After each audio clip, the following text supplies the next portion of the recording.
Come on, you sissy, be a man. Don't cry. Grow some muscle, you puny wimp. Real men are ripped. Kick his ass. What? You ate a salad? Fucking rabbit food. Real men eat meat, and only meat, cooked over a fire on a stick. You want that woman? Fucking fuck her. What? She said no? So what? Inside every no is a yes waiting to come out. You just gotta get it out of her by getting it in her. Know what I mean? We all know what toxic masculinity is. Or do we? Why is it suddenly a thing the media is obsessed with? And is it really a new phenomenon at all? Where does it come from? Is it simply an inherent aspect of being a male? How is it taught? How is it reinforced? How is it represented in the stories we read and watch? How do we diffuse it? What is the antidote? Join me and my intrepid co-host, Jenn Zuko, as well as some other guests, as we embark on another semi-drunken exploration of the intersection of literature and society as we discuss problematic, toxic masculinity tropes.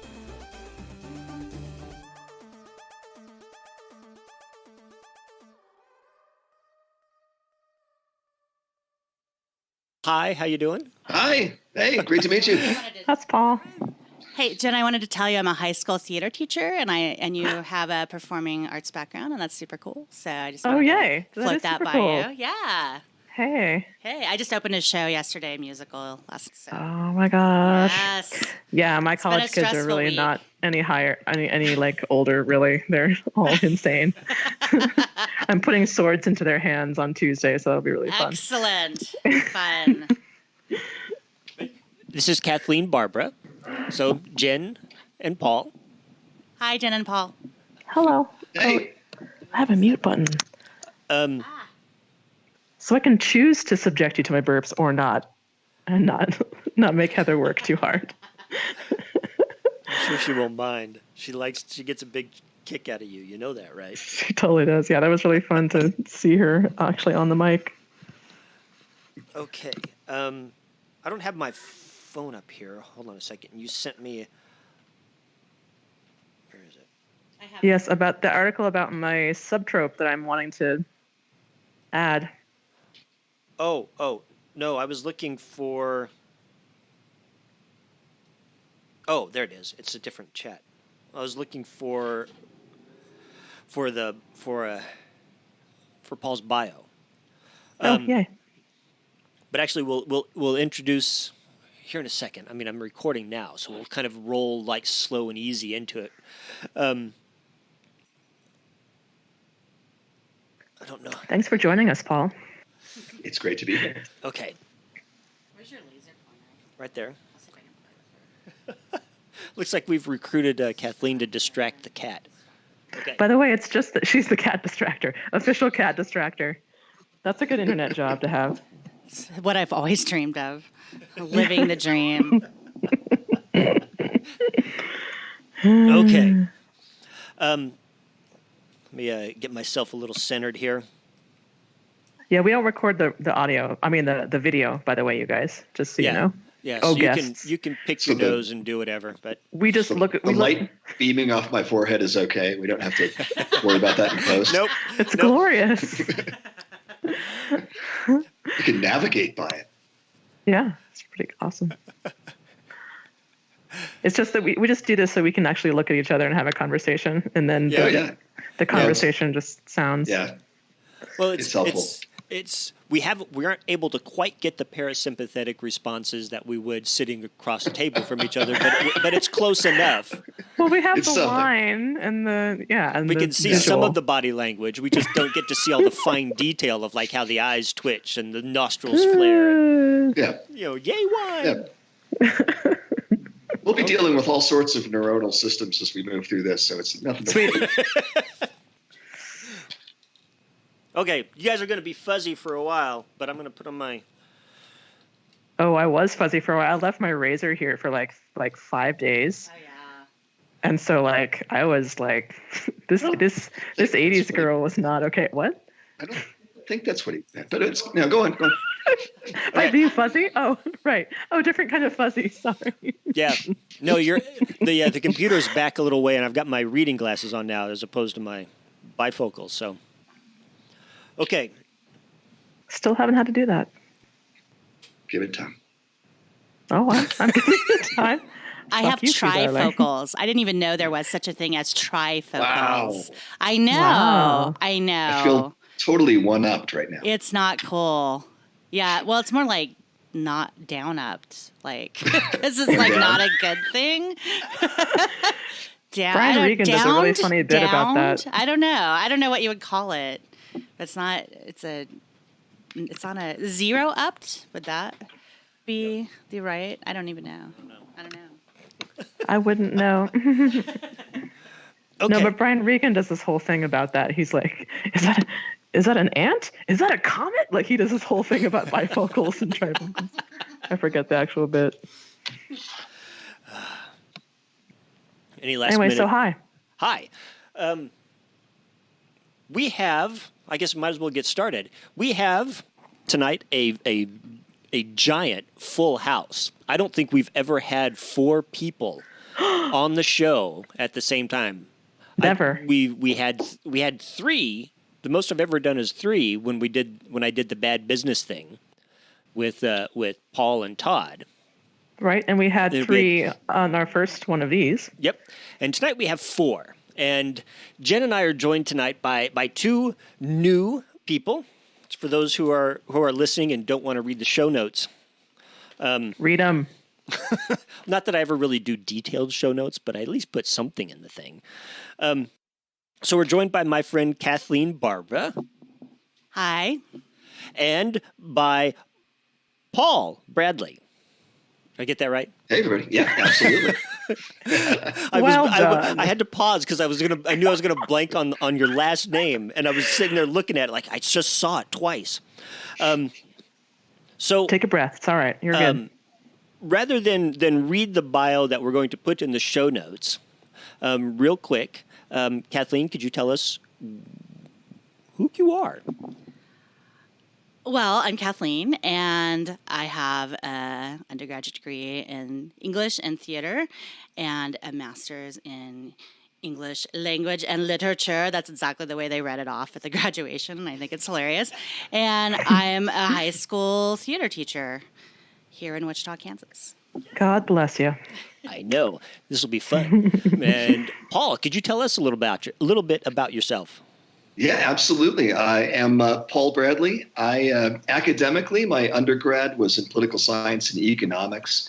My master's is in business administration and finance. I am a little bit of a philosophy geek. I have a blog called the Power of Dour blog where I write about pessimistic philosophy, culture, and politics. And I'm one of those fiendish tech industry guys that we're always reading about nowadays. Been doing software and startups for about 25 years. Oh, wow. And my abundant free time, I am Jenn Zuko's administrative assistant. Yep. Yeah. And of course, we all are pop culture fans and watchers of movies and observers of tropes. And of course, Jenn and I are drunks. But wow. Most teachers are also drunks, especially in May. You know, business people are drunks too. It's all good. There's a thread of commonality running around all the things that we all do here. So I think we're good stuff. And tonight we're going to be discussing the problematic toxic masculinity trope number 3, Bond, James Bond. And the subtrope that I very recently decided to come up with as well. Tag onto, but hey, since the series isn't finished, we can do whatever we want. This article has been published, but yes, you're right. Right, we can do whatever we want. We're adults. Grown-ups. So maybe, I have an idea of how to summarize it, but I like how, since I already wrote the damn thing and pinpointed it myself, so maybe, Jason, you should start we have been. It's kind of our tradition now. So you start with your idea of what the Bond James Bond trope is the idea of the gentleman monster, the superior man who is insecure though in his superiority, and he props it up via brutality and charm. Yeah, right? I like it. It works for me. Anybody want to add anything to that one? I will add on the thing that I wrote. Basically, the idea about how we consume this particular trope is that this is a character who basically treats everybody like garbage. He rapes them, he kills them, he plows through them like they are worth nothing. But we're still supposed to like him and be charmed by him. Yep. And in the binary world of Hollywood, if we're a man, we're supposed to want to be him. And if we are a woman, we are supposed to want to be with him. So that's the addition that I would add to that. Right. Okay. Now, it's this thing about this likable, like, why is this person likable? Like, why? Muscle. I'm a huge James Bond fan. Like, I totally am. I still am. I love it. But I'm like, sometimes I stop and I'm like, wait, why? Yeah. So. Well, that's kind of the question, isn't it? I mean, why? Right. Well. I don't know that I have an answer. I've even written an entire article about it, and I'm not actually sure I have an answer. I mean, I had this whole thing where in the article, actually, this is kind of important too. We're talking about books versus films. So in the books, in the novels, at least the Fleming novels, I've read all the Fleming novels and a couple of the Gardner ones, not every single Bond novel that's ever been written, but in the Fleming novels in particular, we get a lot more about Bond's emotional life. Like, for example, in Diamonds Are Forever, he was like, Bond is like thinking about her. He's like, oh, I'm gonna make my guest room all like I'm gonna make it up for her. And he's like, oh, I really like that she doesn't wear makeup. It makes it so much more sexy. And I really like her strength. And like we get all of his inner stuff. We can see him actually falling in love with the Bond girl. Right. But the movies don't really have the time or the sort of script writing to delve into that. So all we have is this kind of shallow charmer that yet is still this kind of admirable. I don't know. I don't have a good answer for it. Right. And I think that's the fundamental problem with any movies. You don't get the internal monologue without doing good voiceover, and Bond movies are really not the place for a voiceover.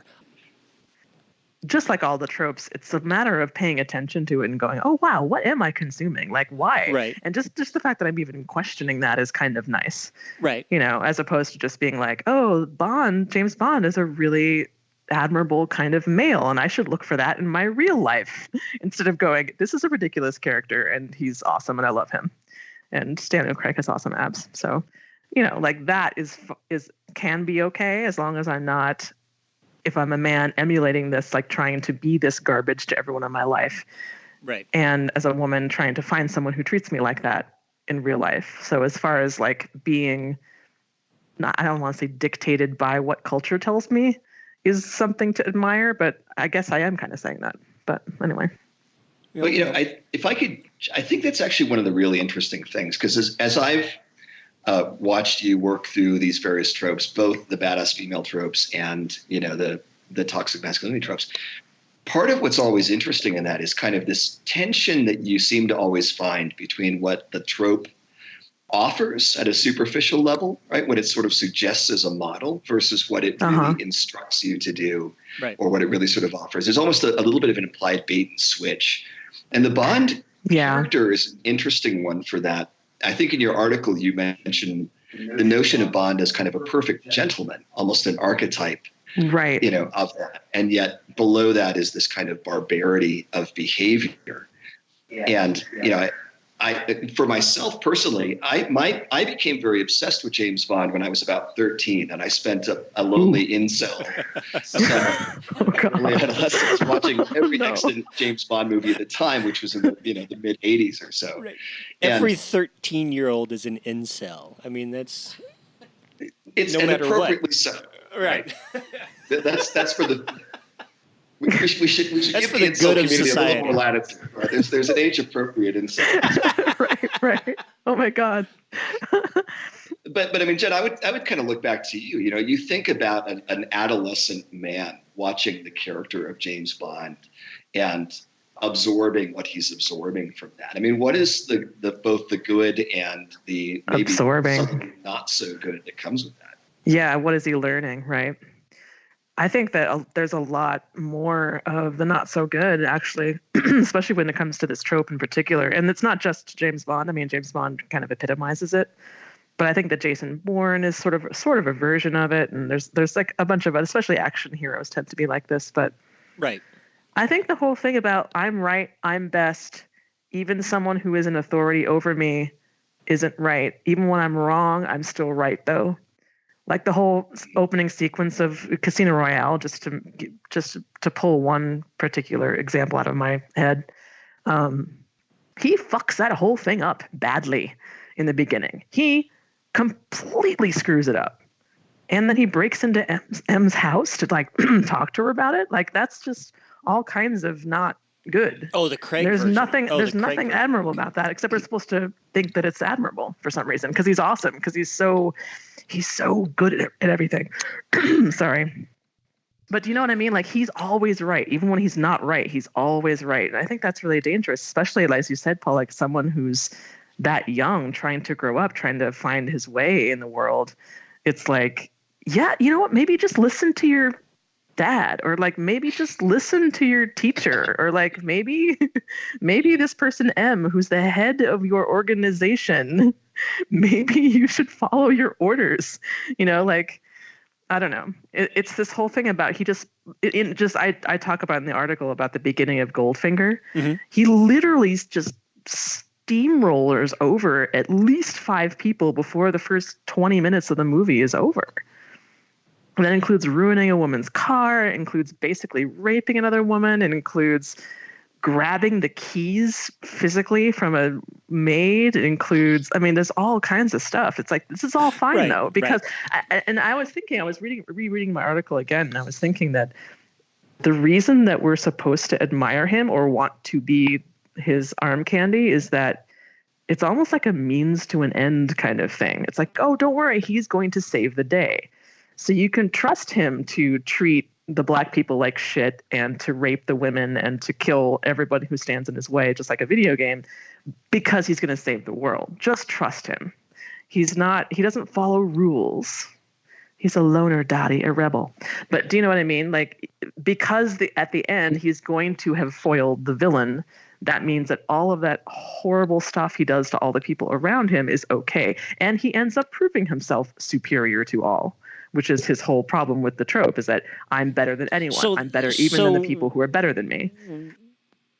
With some of that, then, how do you explain some of the revenge storylines that are present in some of the Bond stories, where his partners, cohorts? I mean, The Living Daylights is a prime example. Mm-hmm. Not The Living Daylights. It's the first, not the first. It's the second Timothy Dalton one, where Felix Leiter has his leg bitten off by a shark, and Bond goes on that, basically cuts him off and says, your license has been revoked, and license to kill. It was going to be called license to kill. Yeah, and he goes off on that single-handed. Because we talked about this the last time around. For me, when reading these tropes, there's always a but. Always a but. Find the but. That's what we were saying last time. Find the but. And because that's, after I wrote my little one-sentence description of the trope, I said, okay, I see it, but what about the villain trope? I mean, this is the thing that Bond is always balanced against, is his villain. And we talked about this a little bit in the previous show, where, the in Grow a Pair, which is where and maybe even in the first one, that oftentimes these tropes, when they are countered by what they're balanced by, is this image of another man as somehow weaker, lesser, more effeminate, and so on and so forth. But when you take a look at the Bond villains, they're not... Yeah. They might be more refined, more ostentatiously mannered, but they're not more effeminate. They're not weaker. Blofeld may have been in a wheelchair, but he commanded an entire army. The Goldfinger, Dr. No, the man with the golden gun. Because of their megalomania. They don't have the adaptability and the Bond's a multiple skills that megalomaniac Bond does. too.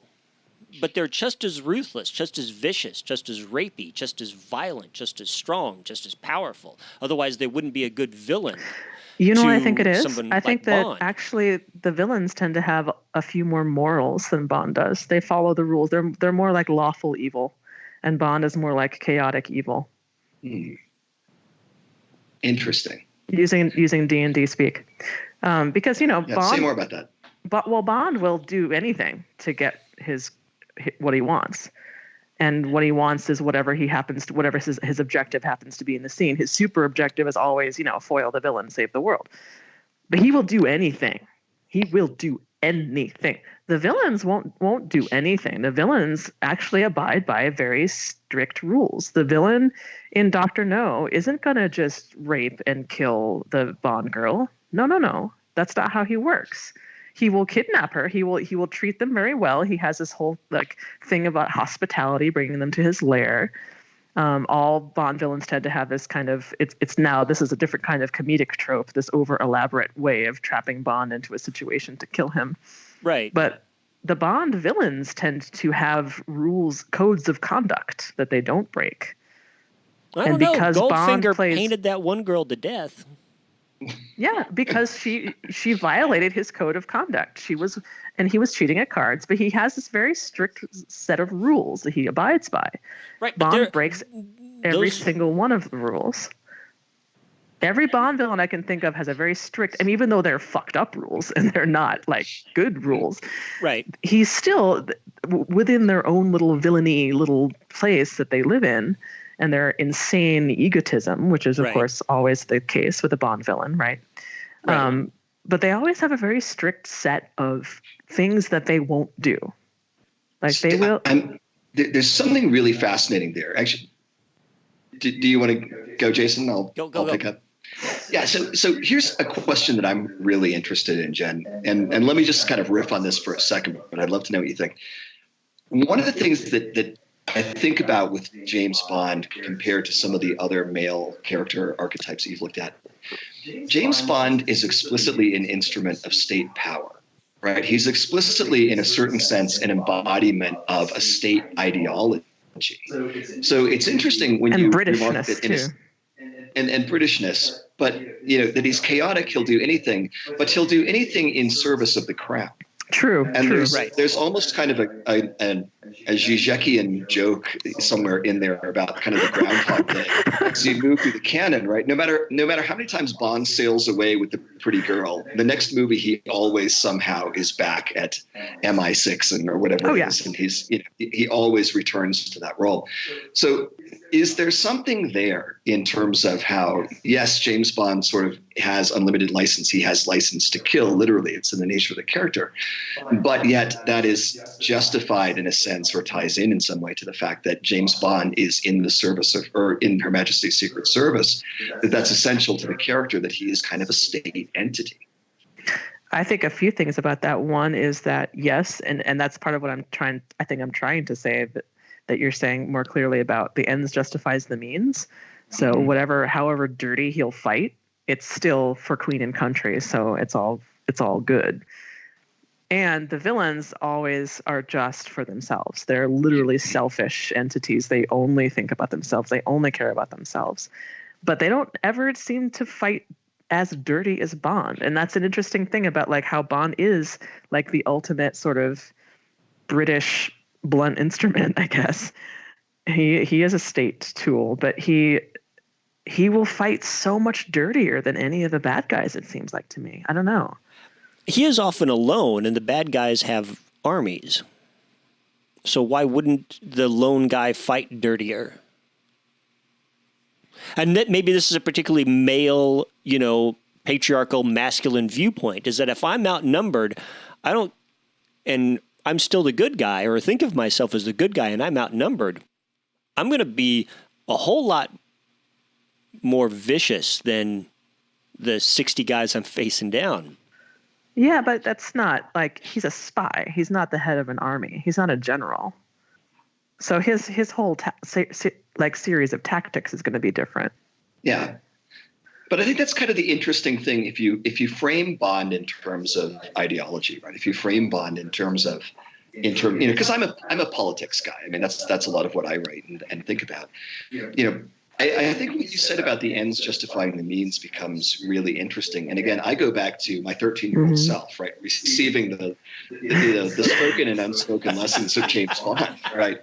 But think about American culture, right? We, who do we venerate in real life? We look at, Jocko Willink and Coleman Ruiz and all these Navy SEALs, Special Forces operator guys that are now media figures and have their consulting companies. We have this mystique around the sort of super soldier notion. We venerate somebody who has killed dozens of people, and I think a lot of American men and boys, self included, right? Somewhere in you have that fantasy of, oh, gee, what if I was the Delta Force guy? Yeah.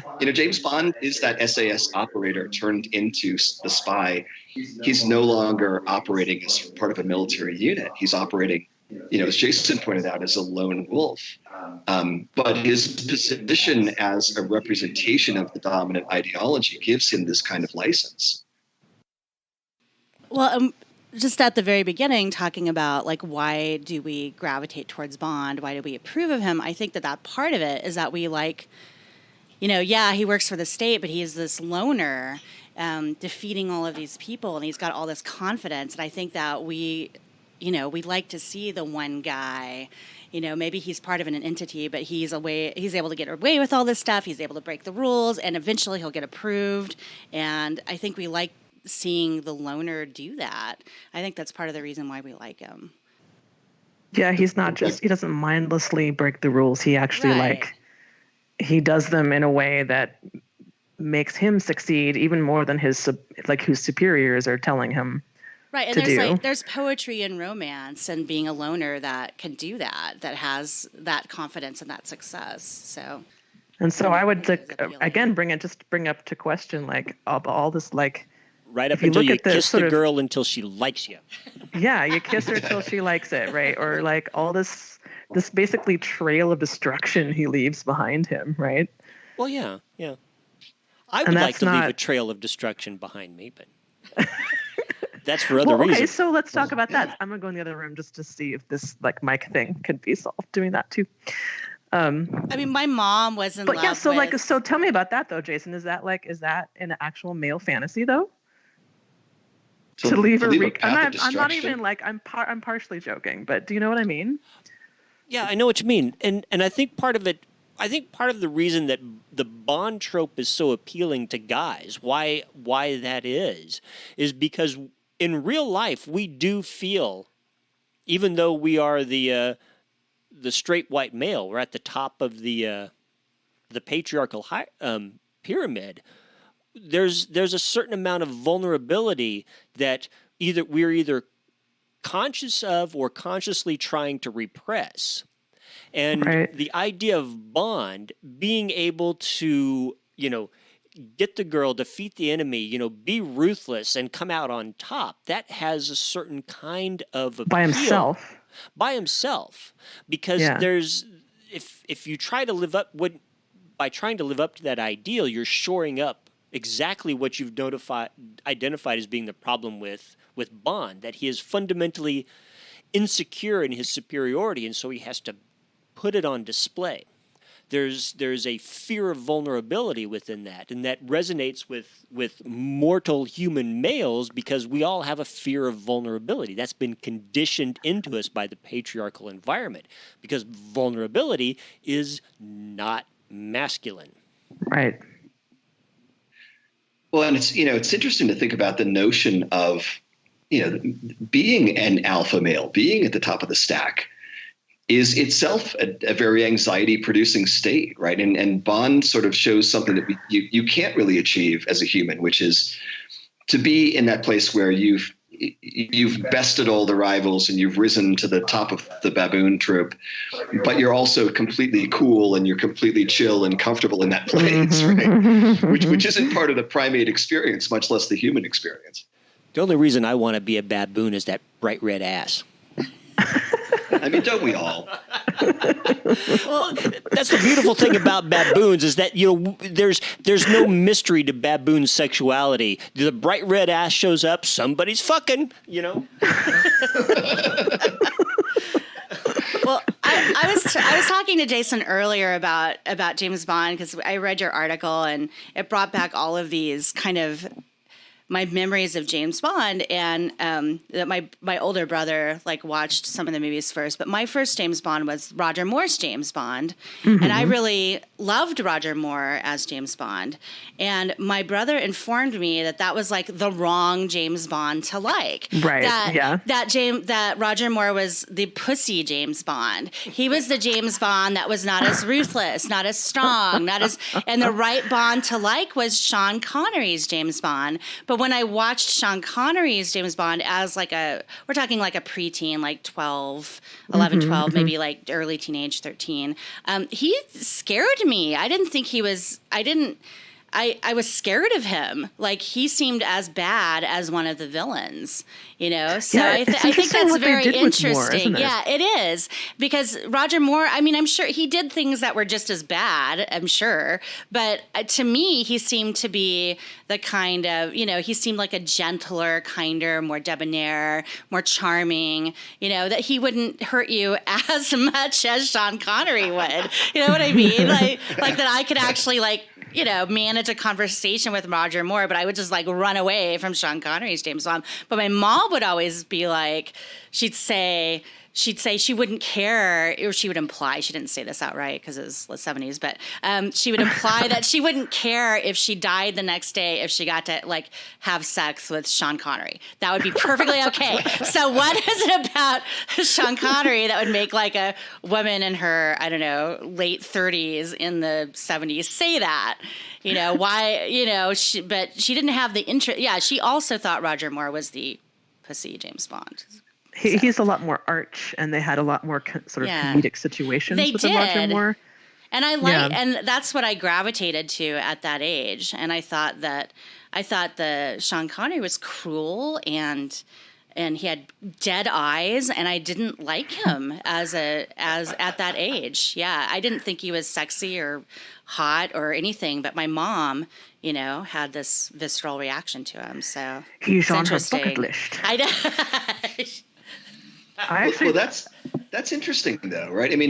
To what? And I don't know the answer to this, but to what extent is it useful to think of the different James Bond actors as kind of mirrors held up to the culture, right? What did definitely the 60s brutality of Sean Connery represent that the 70s smarminess of Roger Moore corrected? And then the 80s sort of arshness and sort of unfeelingness too, which Roger Moore also, yeah. Or the slick, polished aspect of a Pierce Brosnan versus this sort of more grungy, conflicted Daniel Craig. That's actually kind of an interesting thing to say. What does James Bond tell us about ourselves as we watch him evolve? About our culture. What I find interesting about the Pierce Brosnan Bond is one very specific difference between his Bond and other Bonds, and that's that he started to kind of be called out on his shit, and also that he started to try and act some feelings. Like GoldenEye, you'll look at GoldenEye, you'll see that he's attempting to act some kind of real feelings towards the Bond girl, and that's unusual. You also pretty much never happened. You also have Bond girls that match him, but don't die. Because we talked about this with I'm Only Here for My Vagina. Only Here for My Vagina. Pussy Galore matches Bond is with skill and strength, but she has to die at the end. Whereas you get to Michelle Yeoh's character or she doesn't really Berry's die at the end, but goes away. Or Halle Berry's character, Jinx from the Pierce Brosnan stuff. These are co-equal badasses to Bond. They survive alongside him. They don't always have to be rescued by him. That's an interesting thing because there is that weird softening. But is there really? Well, and there's it's like what we talked about the other night about is calling someone a pussy really a bad thing? Because those fuckers can take a beating, man. What are you, a scrotum? I realize that now, yeah. That was probably, but it's just I think it's interesting that because my brother watched Moonraker just as many times as I did. And I think that he loved Roger Moore too. But, he couldn't admit that he liked Roger Moore because he had to like the more manly Sean Connery, James Bond. The kinder, gentler. Yeah. Yeah, it's interesting. It was all butterfly collars. That was the problem. Wow. So so that's interesting to see how the different iterations of him are reflections of our culture, because like I keep repeating too, that all these tropes are reflections of our culture, but they're also the other way around too. It's also what our culture is making as well to watch. So it's sort of both things at the same time, or maybe it's sort of a ripple effect. I'm not sure. Yeah, but that's interesting to see how the character, because like when I was the age you're talking about, Kathleen, I was reading the novels. And so it's like, well, yeah. So when I was 12, 13, I was reading the books. And so I was reading about why he was so cruel. He was horribly ruthless and cruel in the books.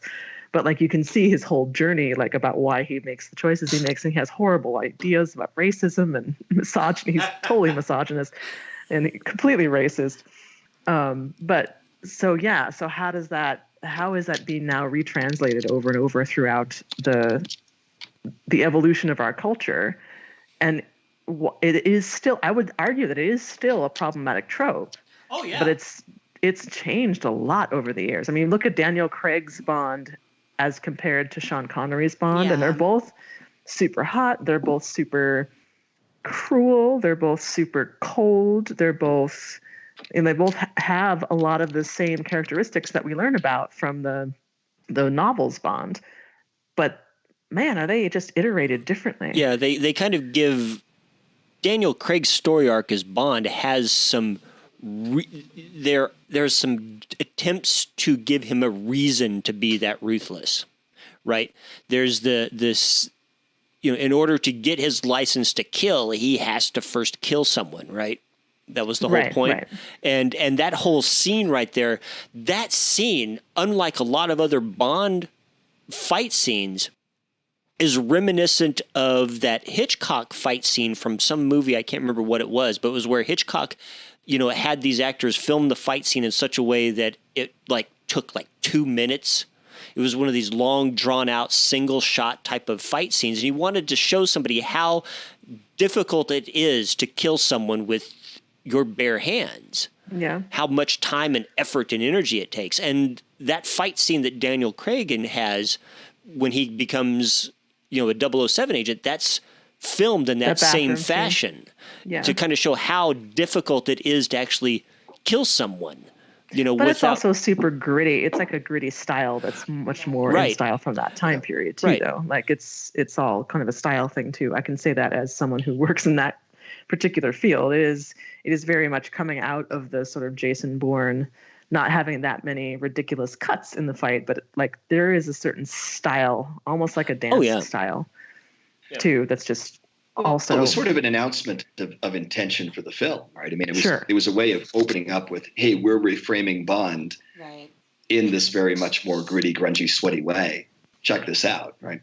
Yeah, I remember being very struck by because in the older movies, Bond had killed these people and had all these fights, and he just brushed the lint off his tuxedo and went on his merry way. But some after one-liner, right? And so after a snappy comeback, and down here Daniel Craig is washing off the blood.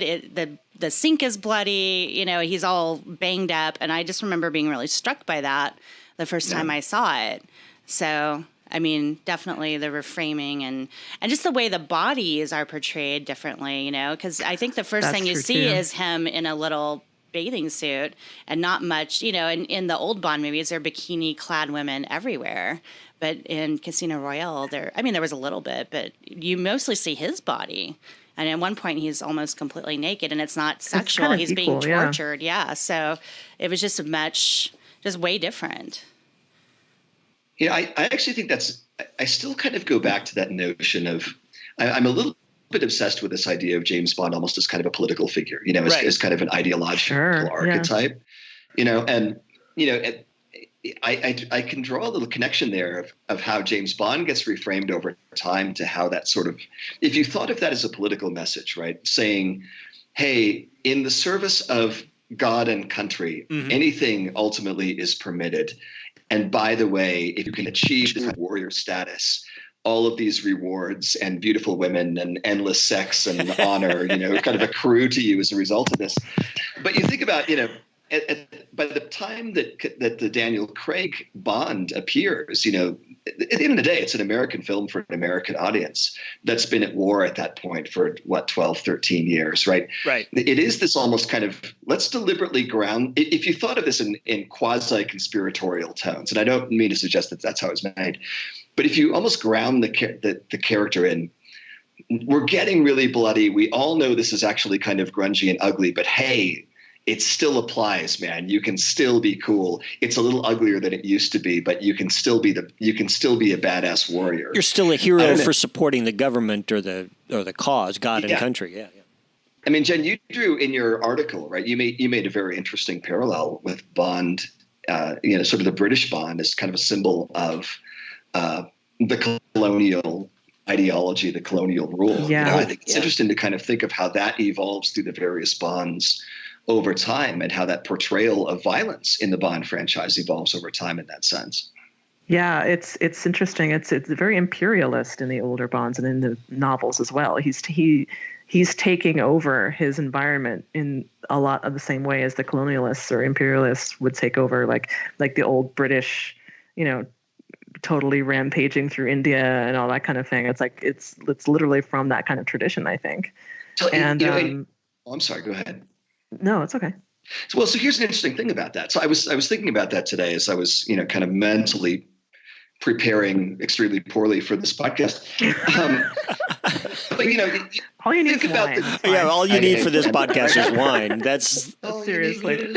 Just read the article, drink some wine, and then flap your gums. That's all we do. That's all I brought to the table. So excellent. So you're perfect for the. But where I was going to go is, I think about Bond during the Cold War, right? The Bonds that were made during that era. Mm-hmm. Bond spent very little time battling the Soviet Union.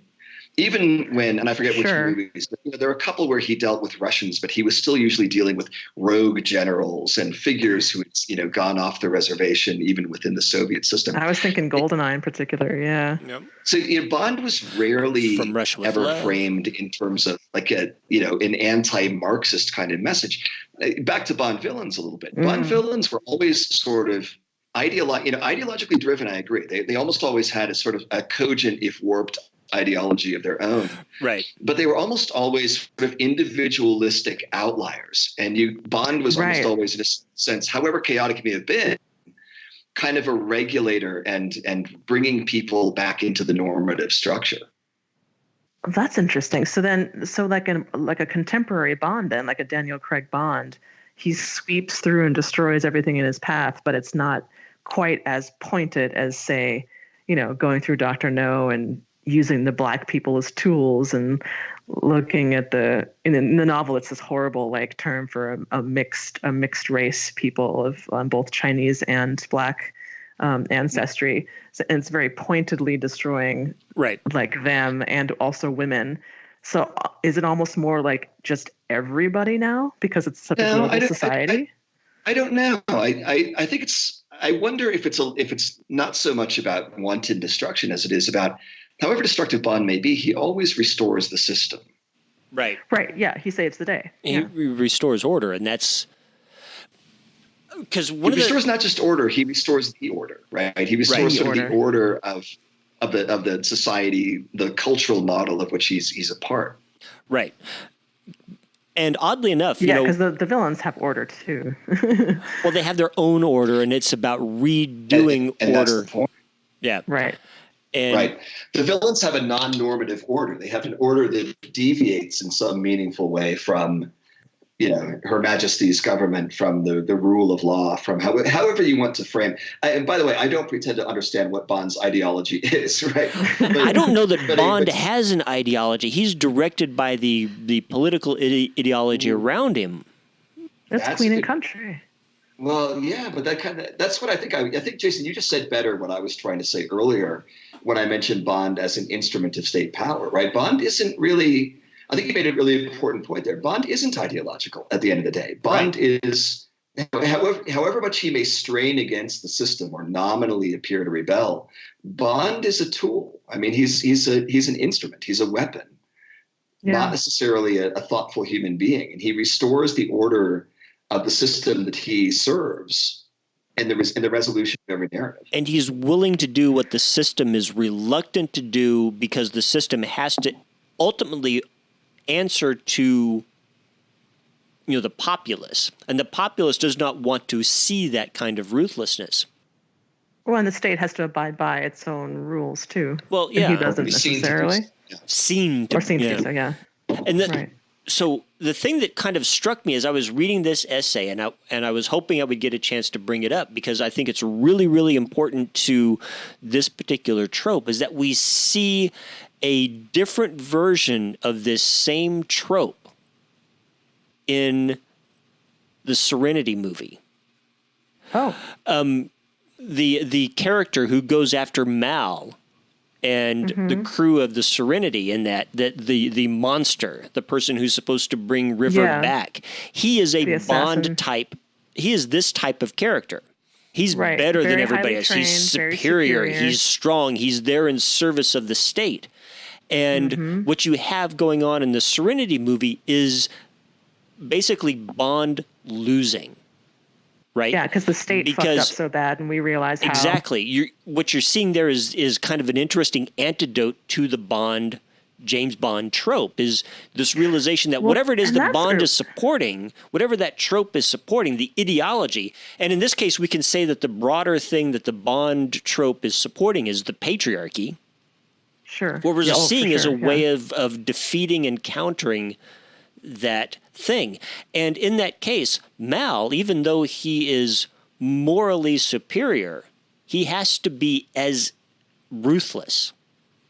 Right. And devious. And that's an interesting thing because he's a pirate and Right, but that's the interesting thing, is that it turns it back and points out something that I was trying to say earlier about Bond and his villains.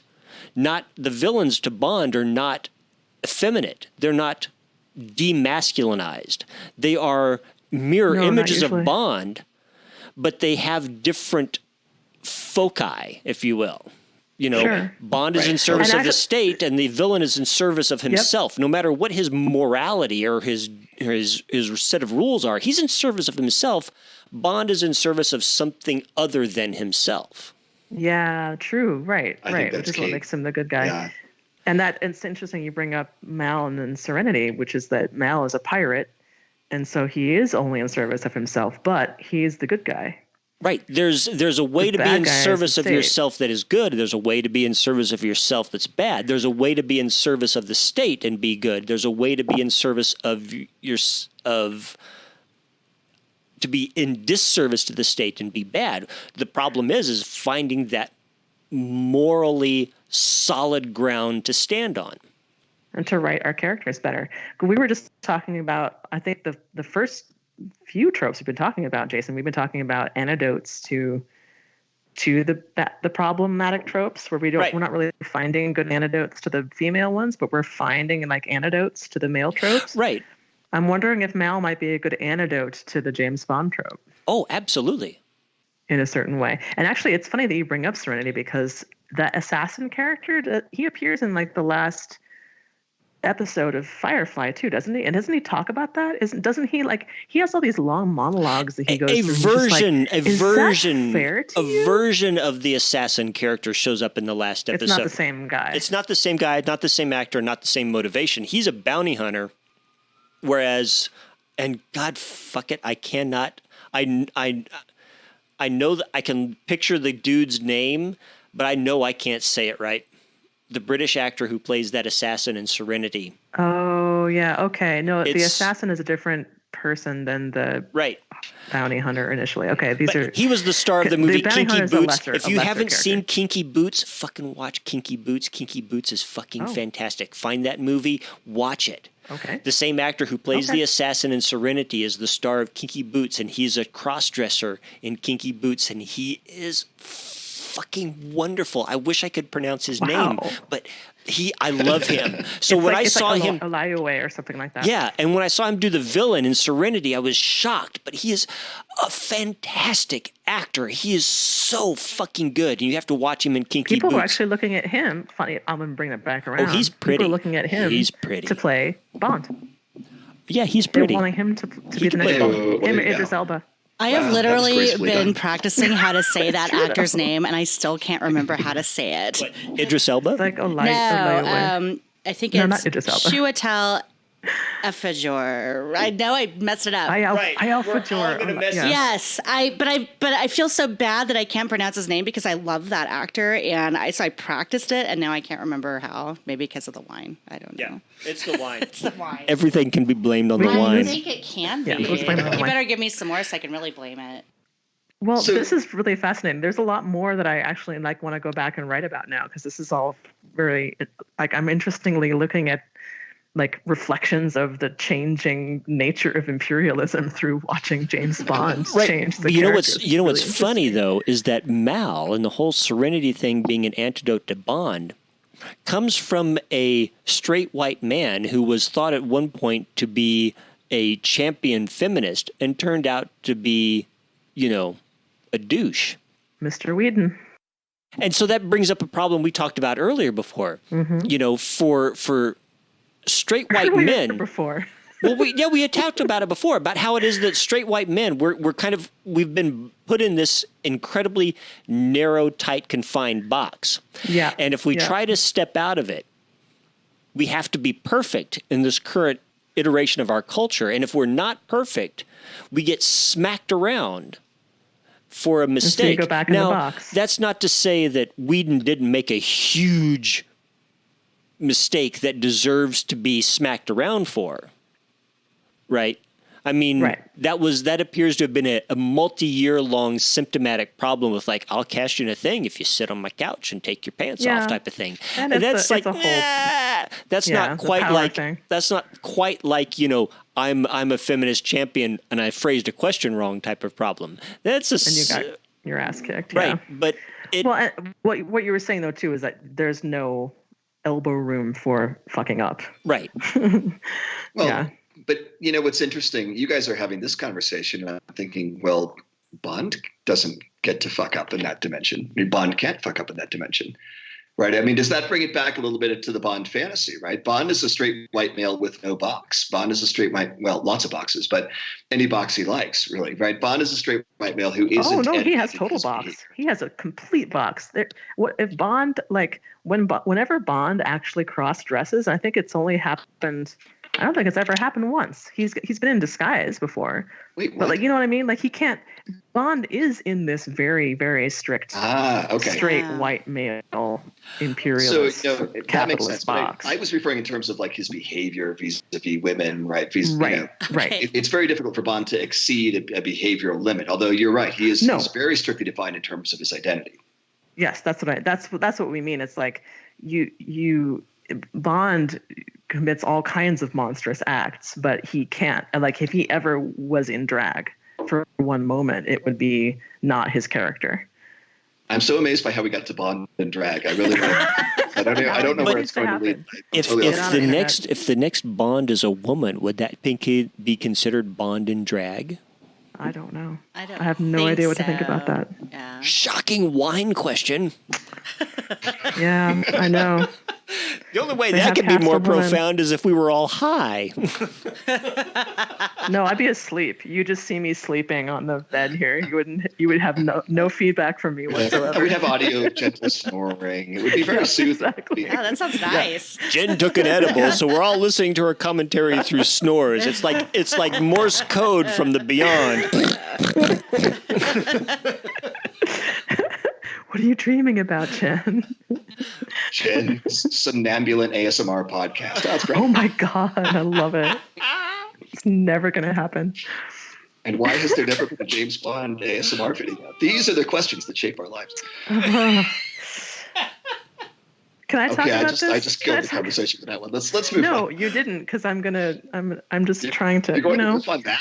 Because when Jason, Malott, and I are left to our own devices with nobody to like curtail us, we like talk for fucking 3 hours, and we don't record the whole thing. But it's like ridiculous. So I'm not gonna let that happen. What I want to do is I want to ask you. Actually, I'm glad I have more than just. I mean, I love you, Jason, but there are more than just Jason here, because I want to actually throw this subtrope idea out. Oh, we haven't even got to that yet, have we? Well. Okay. I love you, Jason, but shut up. That's what you're saying. Because your subtrope catches me. I'm going to throw it. That was such a hokey line. I can't believe it. All right. I throw like a girl, so it's fine. Don't worry about it. Wow, yay, misogyny. Okay, go for it. Let's do it. So I was struck by an article about I don't remember where it was from. I shared it with everybody and all of you. It was the myth of the male genius. Yes.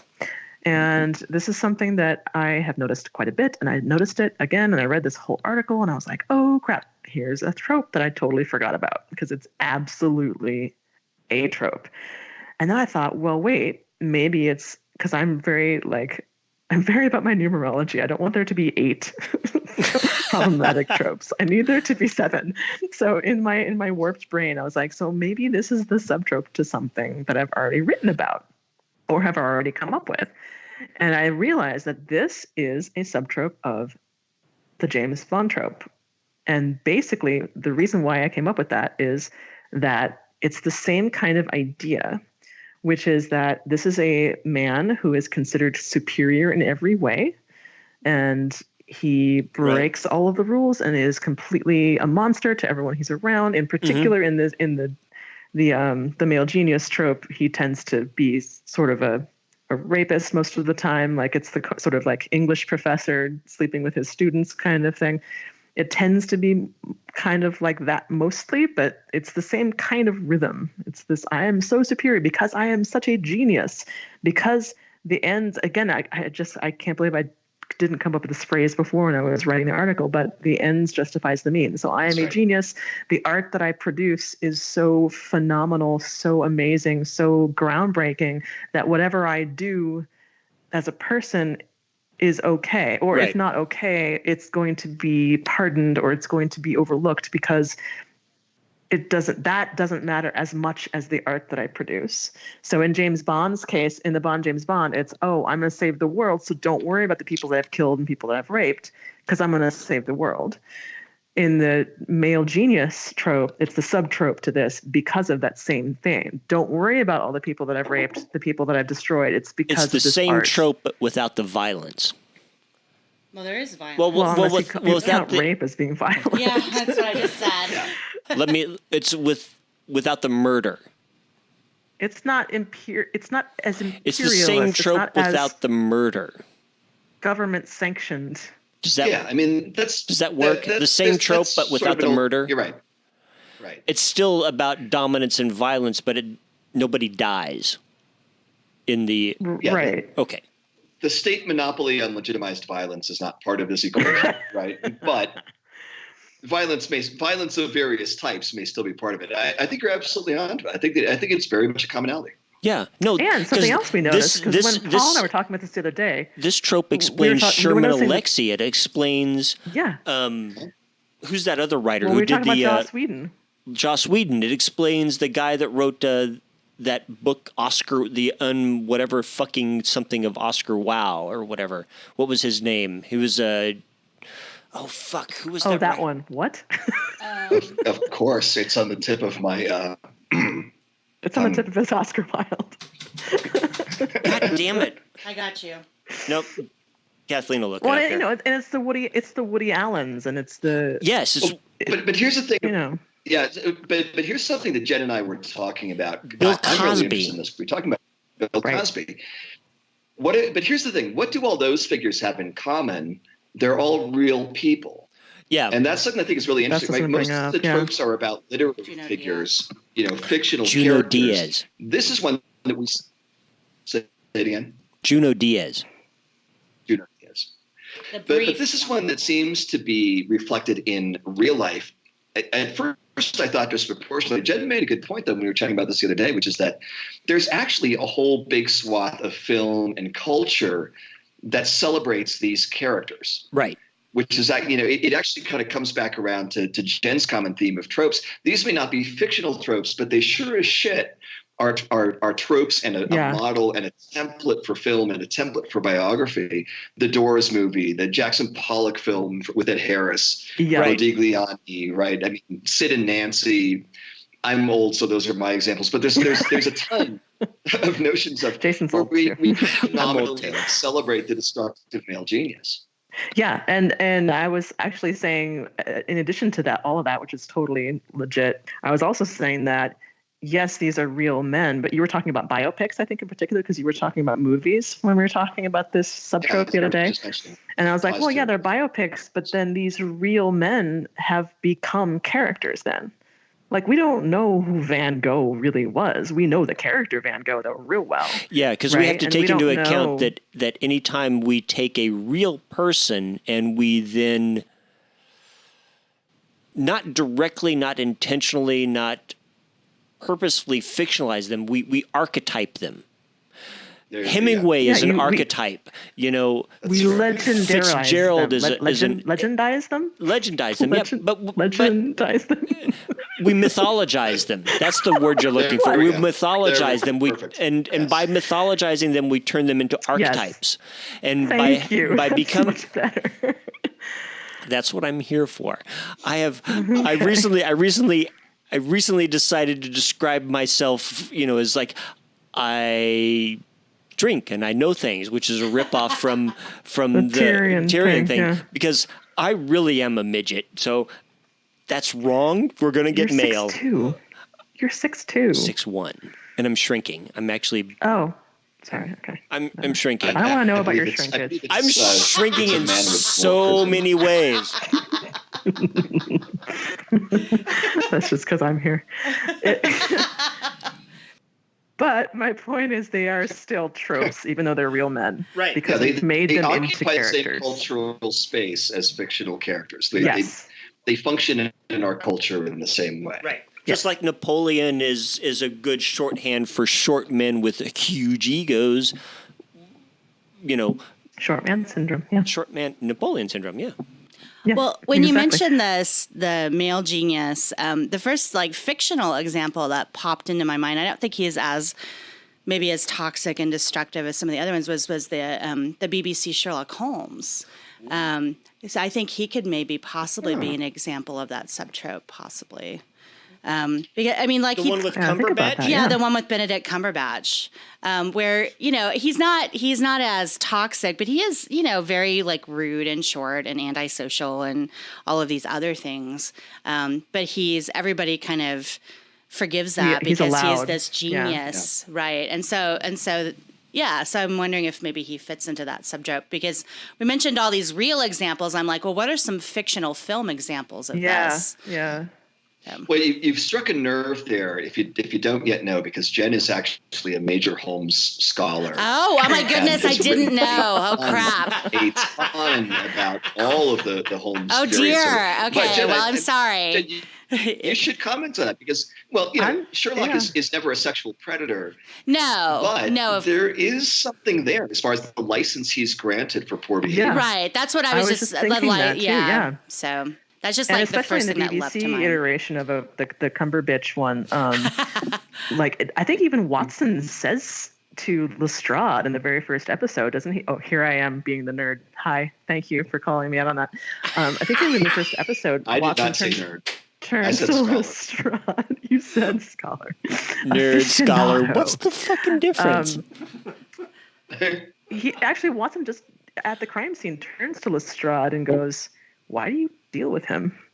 I think because Sherlock just did all the deducing and then left, and he's like, "Oh, he's just gone. Great, awesome. How am I going to get home?" And he's like, "Lestrade, why do you deal with him?" Lestrade goes, "Because he's the best." And I need him. He says, God help me afterwards too. I mean, and he does hurt exactly right. Watson terribly over and over and over again in that series, and you can see that. But he also pinpoints it too. He's like, Watson, you're a total drama addict. Right. No. You need to follow me. And Watson's like, God damn it, you're right. That's true. And yet right. there's that episode sort of, where Holmes admits he's an asshole, the whole wedding episode. Yeah. Right. He acknowledges that's the difference between Holmes and Bond. Is Holmes says, yeah, I'm a privileged, special, douchey asshole. Well, and he says that, and he's saying that in the context of thanking Watson for being such a good friend. He's saying that in the context of going, I can't believe he even asked me to be his best man. And then I thought about it, and I thought, oh shit, I am his best friend. Oh my God, I've never had a best friend. And so this is his whole context for that remark about being able to see himself. So yeah, and you're right. James Bond would never have that kind of, he would never get married. Well, he did once, but then she died. So then that was the end of that. So he didn't have to deal with that. But you know what I mean? Like, that's not a situation Bond would ever find himself in. So yeah, maybe this is sort of a less toxic version of the sort of genius that's thank you for sharing, Jason. That sort of genius that's just allowed to kind of do some fucked up shit. Yeah. In order to, like, the ends justifies the means. In this case, it's a lot less destructive and a lot more. No, I just helpful. said that's the first example I thought of because I was just trying to think of more fictional examples. So, well, Jason, should we actually wind up? Well, we don't have to wind up because I think there's more we could go on, but it seems like everybody kind of needs to take a pee break. Yeah, let's take a bio and refill break, and then let's see if we can kind of bring it home. This is fun. It is fun. Well, I listened to the Problematic Badass Female Tropes. I told Jason, I'm like, oh my God, you guys sound just like graduate school. It makes me miss graduate school so much. No, this is, same thing. I just miss talking about stuff like this, Yeah.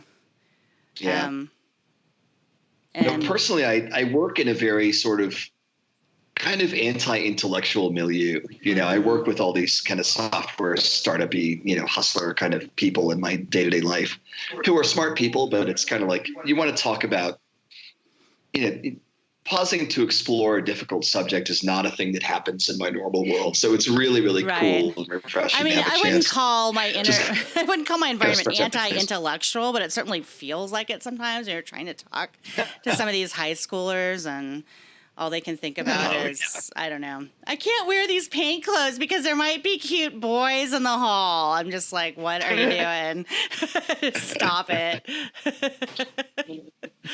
So this is nice, and my thesis was about film, so it's kind of fun to talk about film again. And I've really missed that. It was kind of about the feminist and body and certain films, and it had some transgender type some things in it, and I can't even remember what it was called. Something feminist. Bodies, something. It was a long time ago. This is a great thing to come back to. Something feminist feminist bodies, That's something. Fucking perfect. That'd be the title of one episode. And can I be in that episode? Yes, please. That would be great. Of something feminist bodies. Yes. something dark side. Something feminist bodies. The really bad thing about the wonderful thing about graduate school is it helped me so much, and I felt so much more aware of everything, and then it just kind of all went away after I finished my degree, and I'm just like trapped in high school world, and I don't know how to spell anymore, and I don't know how to talk about things anymore, and it's just you get paid better than me. I'm an adjunct professor, so I mean. Yeah, I mean that's a tough gig. So in my life, so in my work environment, I work with one other gentleman who has a PhD in philosophy, very, very brilliant guy, but he is also a Pentecostal theologian. So we couldn't be further apart on every aspect of pretty much everything. He's actually a lovely human being. other than Jenn, that is my intellectual companionship. Life is a hardcore evangelical young earth creationist theologian with a PhD in philosophy. So I feel you. It's the struggle is real. How does he get a PhD in philosophy and still be a young earth? What? What? Yeah, one of those I think he tickled the contrarian impulses of the philosophy department, because we actually did go to a Skype cut out, so all I got was tickled the cunt, and I just that's all you need. You wanted more. I just wanted to be known that I did not get that, so I don't know where that's come from. We're still on video. We're not going to do that. That's actually I said tickled the contrarian impulses. Oh, the contrarian. Right. For some reason. You know what? On Jason Blatt's show, we put the cunt and contrarian. As well it should be. Even though we're not recording right now, that's still the title of this episode, is Tickling the Cunt. We're recording. Don't worry. Oh, we are. Okay. No, my career is over, just to be clear. Yeah, this is okay. Good. No, I think it's going to advance after this. Going leaps and bounds. Okay, so hey, where were we?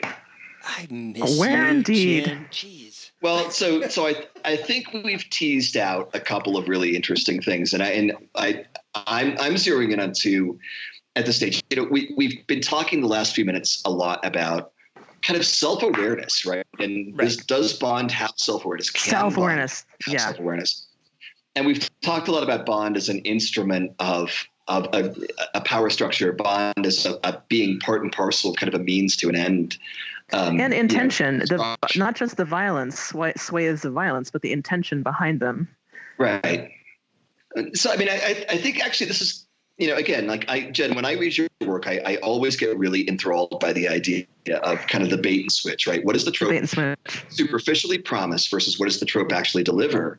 And with Bond, there's a superficial promise of, a gentleman, a suave guy, a lady killer in both senses of the word, the super competent, violent and sexually competent alpha male kind of character as the sort of offering, this the bait, right? The switch almost is Bond is actually a weapon. Bond is a tool. Monster. Bond is a soldier. Yes, a monster, but also Bond is fundamentally he's a device that is used by something that he doesn't actually control, right? He is in the service of the state, in the service of a dominant ideology. He may or may not even really be meaningfully capable of self-awareness as a character. He's an instrument of something else. And if you think of this in sort of nefarious terms as, again, myself, the 13-year-old sitting on a couch being indoctrinated in 1986 or 87, right? What indoctrinated. Which is, you could be a badass, you could be a warrior, you could be all these wonderful things. All you need to sacrifice is your autonomy, your self-awareness, your independent morality. I mean, that's an interesting idea. That's fascinating. I like how you tied it up really prettily like that. All you have to do is sacrifice your entire morality, like your entire moral autonomy, in order to be this kind of a badass. That is the bargain that men make for patriarchy, is that we get all of this power. We get all of this prestige, but we are also the primary source of cannon fodder for combat. True. We are the ones that get thrown, yes, they're the entirety of World War II narrative mythology is about straight white men going off to fight this fascist scourge, right? Right. And the reward for being able to, for being willing to sacrifice ourselves to take on the Nazi hordes or the weird, disgusting Japanese, that the propaganda says these people are, is that we get to be at the top of the social order. You get to be a man. Right. And that is the whole point behind all of this. And I think that's why it's so strange that men were so defensive about allowing women into combat. because this has been a big conversation in the last 30 to 40 years. Women in combat. Yeah. Well, this is the sacred place for men. Combat. It's not only where we sacrifice ourselves in order to become the top of the patriarchal food chain, but combat is also the one place where men get to be fully human. And we were talking about this last time. We were talking because about this on Wednesday. You have that picture that always has struck me from the Korean War, where you have the medic cradling the other soldier who's just lost his friend, and you have the one soldier there and it's this very maternal type of cradling pose. I'm sure, Paul, you've seen this picture. This one soldier just clutching the tunic of the other soldier, crying and grieving, and the other one's holding him very mother-like. One hand on the head, one hand, around the waist, cradling him. It's an iconic photo. And men are only allowed to express and engage in and act upon the full range of human emotions in combat. Mm-hmm. And so, the idea of women engaging in combat, that's a threat to men in the one space where they get to be fully human. That is that's a very powerful idea. No, absolutely. It's a funny thing. I'll risk going on maybe a hint of a tangent, but if I can. We never do tangents on this podcast. Never do tangents. I have never heard a tangent. Never. I was in this conversation today, and I showed this photograph, and Jason, I'll share it with you. I'm going to hold it up to the camera. I don't know if you can actually see it, but this is my favorite photo of myself, and where did you get that? I found myself in conversation about it. And then for those listening, the photo is of me, and it is actually me on literally a special forces training range somewhere in the southern United States. And I actually can't talk about why I was there, but it's me holding an AK-47 with a shit-eating grin on my face. And I love this photo for the purely unironic reason that it is the most badass photo of myself that I actually possess. And I'd love to say that I love it for all these complex, ironic reasons, and that it's heavily nuanced, all these things. No, absolutely not. I've never looked that fucking cool by our cultural standards, right? It's actually me standing there with a real life full auto AK-47 looking extremely pleased with myself. And it really, I bring it up just from the standpoint that when we're talking about bond, when we're talking about, the sort of mythos of the warrior in our culture, when we're talking about the role of combat and male identity and the possibility for males, self-realization, we live in a martial culture, right? We live in a very much so. Society. Very much so. And this is what's kind of offered to us as men. So I have this goofball photo of myself. Dude, I was there selling some shit to some guys who didn't buy it, right? There was nothing. I wasn't, about to go rescue some hostages or anything like that. But I still adore this photo because it is a touch point of myself with this thing that's actually inaccessible to me as a man. Yeah, right. Which I think is what James Bond is, which I think is what a lot of these, these Navy SEAL guys on YouTube are, that sort of warrior mythos is something it's very hard for us to access meaningfully today. Sure. And the idea that you might have to sacrifice some fundamental things to get there. I don't know, man. I think a lot of us, those trade-offs don't seem so crazy. And that's the thing about, I think, why we take such a left turn with these masculinity tropes that we didn't take with the feminine tropes, is that the real life repercussions of them. Because what we have through patriarchy asked of men is, I used to always get in trouble with my feminist women friends. And the book is not readily handy to me. But it was Sam Keen's book from the early 90s, Fire in the Belly. Mm-hmm. And I remember getting beaten up by a lot of young feminists because of something that Sam Keen said in this book. He says that Now, to qualify this, I want to acknowledge the fact that I realize that rape is for women both as a psychological possibility and threat, and a reality is probably much more practical than what men experience.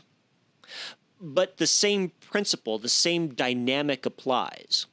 It's particularly prior to 1971 when they abolished the draft, right? But combat, being a battlefield sacrifice, is the same kind of violation of a man's sense of personal physical autonomy in his own body as rape is to women, right? Our bodies, combat violates the male body in the same way that rape violates the women's body. Does that make sense? Now, I see what you're going for there. And I as a middle-aged white man, but no, it is a violation of the autonomy of the body by a power that you do not control. Right. If I'm on the right track. Exactly. Yeah, that's what I'm getting from it too. We as men in this patriarchal society, we have agreed that our privilege comes at the willingness to sacrifice, to let the state control when our body will be destroyed, crippled, maimed, violated. Because we've decided we're going to fight this political war, and you, the dudes, are going to go. Okay.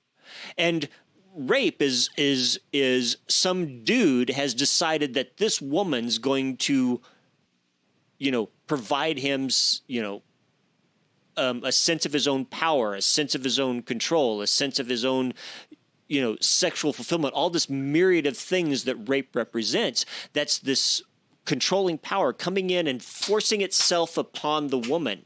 Well, combat, war, when it's state-sponsored, is the state coming in and saying to the man, your body doesn't belong to you anymore. It's no longer yours. It's no longer yours. It's ours to achieve this goal, whatever we decide it is. And that's what rape is when it happens to women. Some guy has come in and said, whatever I have to prove to myself, to the world, to society, I'm going to prove it by violating her body. And the state says, well, whatever I want, oil, land, power, control, whatever, I'm going to prove it, and I'm going to take your body, man, dude, Paul, Jason, and I'm going to fucking throw it into a meat grinder. You're going to lose a leg, an eye, an arm, your testicles, whatever the fuck. You're going to suffer extreme physical pain for my monetary gain. Well, that just got dark.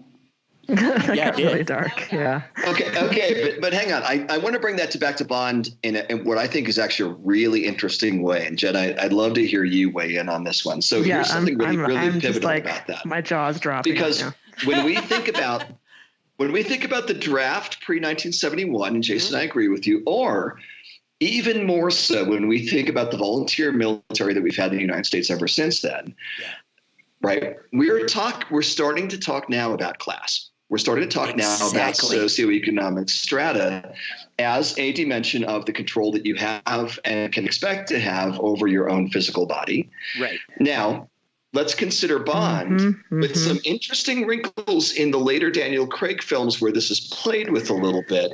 Yes. But we always have the sense that Bond is, if not upper class, at least competent in the esoterica of British upper class functioning. Myself, coming from a family that is very tied into British culture, that's no small thing to affect if you're not part of that, by long heritage. So let me pose a question here. Is part of the fantasy of the Bond character the notion that you can be part of the sacrifice of the body to the state and yet also be part of an upper class strata and identity? Is Bond synthesizing two things in a fantasy domain that do not exist in real life? Is that part of the bait and switch of the trope? Okay, I want to answer this. This is fantastic because that is one thing that we didn't talk about as far as my article goes, which is the classism issue. Right. And what you're saying, Jason, I think is very important. And I can see the parallel there, but I think that you're right, Paul, in that there is a certain immunity that class behests onto certain people. And so certain people don't have to deal with that. Huh? Which is why Jeffrey Epstein gets away with raping young girls and the guy in the trailer park doesn't. Well, yeah. And why Donald Trump gets exempted from Vietnam service and, Tyrone Jackson from Brooklyn doesn't, right? Right. This extends across infinite dimensions. And so does James Bond then represent being able to have your cake and rape it too? Which is another version of the title of this podcast. This is the name of it. Have your cake and rape it too. Yeah. Yikes. No, but you know what I'm saying? Awesome. Is that we started off, oh my God, I'm bringing this whole thing back around. Everyone pat me on the back real quick. You're drunk and an intellectual. We started out, always been that way. You've known me for 20 years. So we started out by asking, why is it we like James Bond so much? Why? And we weren't really, we started to try and talk about a lot of different facets of what makes James Bond and all the ways he's evolved through the eras and all that kind of stuff. But I don't know that we've really answered that question yet. Why do we all still like Bond? Why is Bond still hot? Why am I still a fan of James Bond? And it has a little bit to do, Kathleen, with that little tiny swimsuit. I'm not made of stone. Apparently his abs are, but that's absolutely not Especially Daniel really Craig's why. Abs. Oh my God. That's hey, I'm gonna. Mine are made I'll of watch peanut that. butter. I'm glad that scene was in slow motion, but that's not really. I mean, that's only one tiny part of why. It's probably not that tiny, but it's only one tiny part of why we all still like James Bond. I do a lot of crunches here for you. No, you're beautiful. It's not bad. You're beautiful. It could be worse. I love you. You are. But I think that we probably, in that last sort of summarizing, Paul, I think you hit on the answer, which is I think that we all admire and or want to bone James Bond, which is the version of the admiration we're supposed to have, right, as women, because he has that kind of best of both worlds aspect, yes. right? He has that heroic, that. I will sacrifice myself for the good of Queen and country. And he has that sort of that holy sacrificial, almost, we can even get religious about this whole thing, but the sacrificing yourself to the good of the people.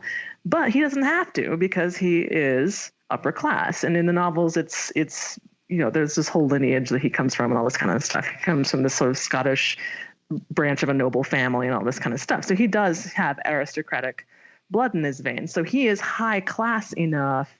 And that's why he gets all these skills, all this knowledge of brandy, like in Goldfinger, all this stuff that he brags about, all this white male privilege of being able to, waltz into Jill Soames' bedroom and basically rape her with no one saying anything about it. And he has all these advantages about that because he has this high class. Mm-hmm. But he also has the other of I'm sacrificing myself. I am beating myself up literally and figuratively. I'm offering myself I'm up as a battlefield sacrifice for the society. I am offering myself up, but he doesn't actually have to be destroyed because he is too high class for that. Well, it's also just the fact that he escapes propels the fantasy that if we are the right combination of intelligent, brilliant, vicious, we can escape any punishment or repercussion or risk, really, even of what would destroy a normal person of either class.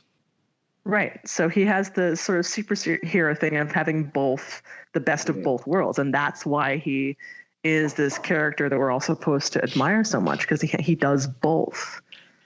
Well, and I think that for women, the appeal, I think the cherry on top of the rape cake here is that his unattainability, right? Because nothing is so attractive to women as unattainability. And yet we're supposed to kind of believe that, we might be the one that could possibly attain this person, and I think that that's part of the appeal. That's why my mom was willing to sacrifice her life to sleep with Sean Connery as James Bond, is because that's part of the myth and part of the appeal for women is that he seems like he can't be gotten, but maybe, just maybe he can be gotten by the right person. Yeah. If you're special enough, then you could attain him. Yeah, and that's no, teased all the time with the character. Yeah, Sure. So, over and I over think again, that's got to be part there's of the it. woman that's about to totally change him, although it never quite exactly. happens. And then she dies. I'd like to state for the record that my mother was erotically fixated on Rutger Hauer, and I don't know what that explains about her as a person. But I find that disturbing. My mom, no, I'm not. Well, I actually made Jason speechless. I'm impressed.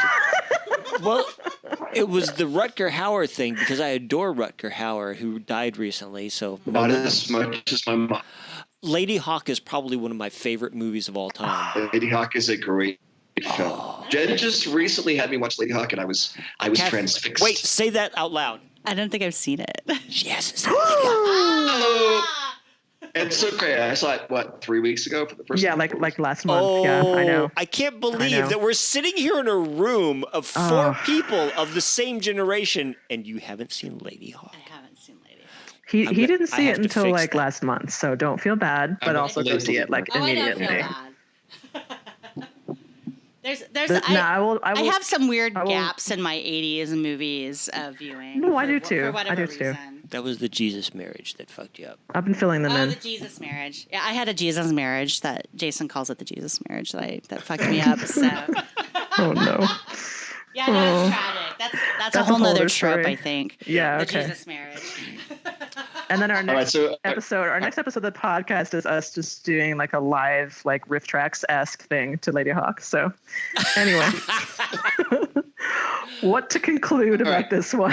So no, I think we've hit a bunch of I actually think we've unpacked this one pretty well. If I might be so. Yeah, no, we've done right. well. I mean, I'll bring it back for myself to the place where I'll kind of conclude it from my standpoint, which is, again, my 13-year-old self on the really cheesy 80s couch in the trailer in North Boulder watching James Bond with my nascent, trying to grow my mullet. It wasn't even in at that point. Oh, that's right. Your mullet wasn't until I met you. Right. But I think we've hit the major themes, right? It is really the promise of James Bond as this powerful figure, the promise of James Bond as this kind of, noble warrior, this upper class guy, this endless sophisticated noble warrior. The reality of James Bond that was being offered to me and to my friends, a lot of whom went and then did enlist and did sign up, being, hey, this is what you can go and be. The reality being so very different. We lived in trailers. James Bond isn't a real person. There weren't real guys like him coming into military service working the whip. That's not how it actually works. The vulnerability that we were, many of us, and I myself, I hadn't. Jen knows the story. I was going to join the Army. I had all, the guy was coming down. The recruiter didn't show up at my counselor's office on the particular time. He got his schedule confused, and I thought better of it. And only for that reason did I not go into the military. Wow. Right. But that's what you did when you came from the trailer park, right? I mean, that was the edge, right? Well, yeah, but that was the lifeline to get out. Right. For the boys. That was the lifeline to get out, right? And it was the lifeline to heroism. It was the lifeline to James Bond. Everybody knew James Bond was an SAS guy. So anyway, I think that bait and switch aspect has become really clear. I think James Bond is a synthesis of things that don't actually go together in real life. That's not really chocolate and peanut butter to be an upper class guy and, place your body in service of the state. And again, I'm not to make it into a conspiracy theory, but I think if we sort of think about power justifying itself, ideology creating narratives that self-justify, I wouldn't put that past Ian Fleming and the gang to have been wittingly or unwittingly part of that kind of tradition. Well, and it's not really a conspiracy theory. I mean, we're seeing all of the power structures around Hollywood being crumbled as we speak. So, I wouldn't say it's really that paranoid. It's it's definitely there for sure. And I don't think that bait and switch is necessarily even not conscious at all. It's probably quite structured and quite deliberate. Yeah. Right. And here's something excellent that I think that we, not only as a culture, but specifically as men, do ourselves a disservice if we think that previous generations of artistic, creative, thoughtful, intelligent, intellectual men did not see and recognize the double bind of their own existence. Because what this reminds me of is something that I discovered as an undergrad and when I was at K-State, and I was taking kind of two classes at the same time and also reading some interesting stuff outside of class. So my sophomore year, I was taking a philosophy of feminism course. I was also taking my first survey course of American literature, which covered the modernist, including Hemingway. And outside of classwork, I was reading Sam Keene's book, Fire in the Belly. So I was taking philosophy of feminism, and I was in that class. I had a situation similar to the story you talk about in Go Big or Go Home, where you're asked to speak to your experience and are shut down for it. I used to criticize that professor for thinking that the best way to remedy the gender inequality in America was to flip the ladder. Yeah. Right? But no, what she was doing, I think, at the time was providing a very stark and challenging lesson in that moment. She was teaching a class on feminism. And so her role, whether I agreed with it or felt violated or not, that was the fucking point. Right? So she had to treat the men in that class as if they were women and the women as if they were men and assign grades appropriately. Right? So here I was, a white guy taking that philosophy of feminism course, and I, throughout the entire class, tried to balance and rationalize and, oh, yes, feminism, but what about this and what about that? And so I got a C for the entire course. My friend Ron, who took the same class with me at the same damn time, he was like, oh, I get it. And so his first paper he handed in, he wrote completely in support of Freud and this whole patriarchal structure. And as the class progressed, every paper he wrote got progressively more feminist. He got an A. Right? He manipulated the system. I did not. At the same time, I was taking this American survey course of American literature, and I had a professor who was a male but a feminist critic. And so he had a reputation of always taking vacation during the week that they discussed Hemingway.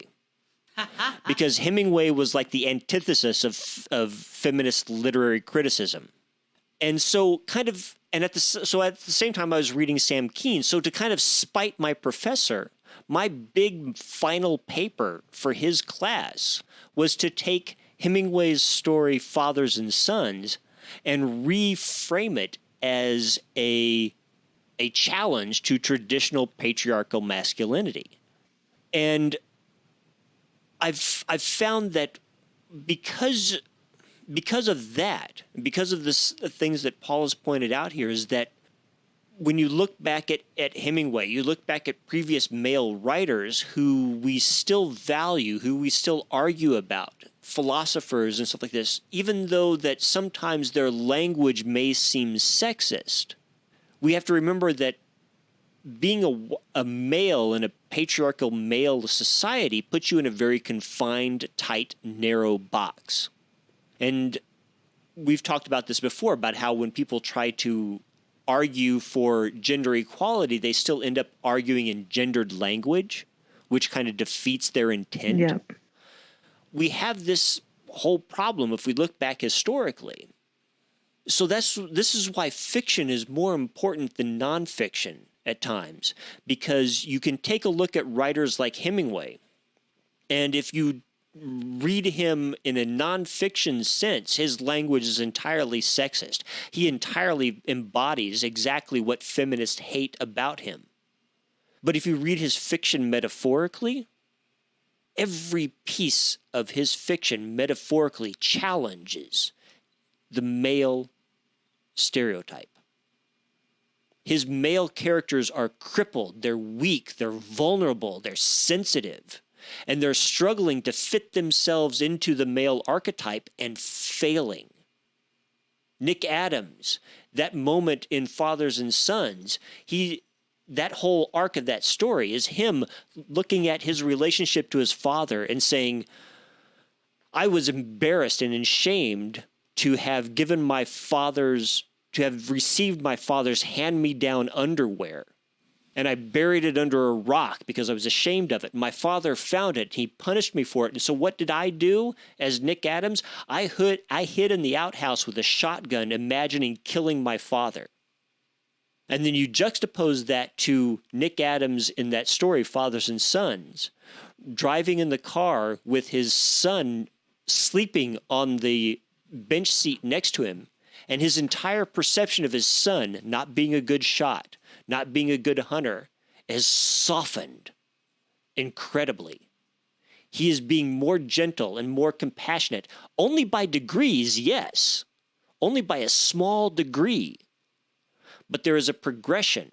And when we criticize Hemingway for being a sexist asshole, we don't take into account that he's written a story that says, no, we've taken a baby step towards something different.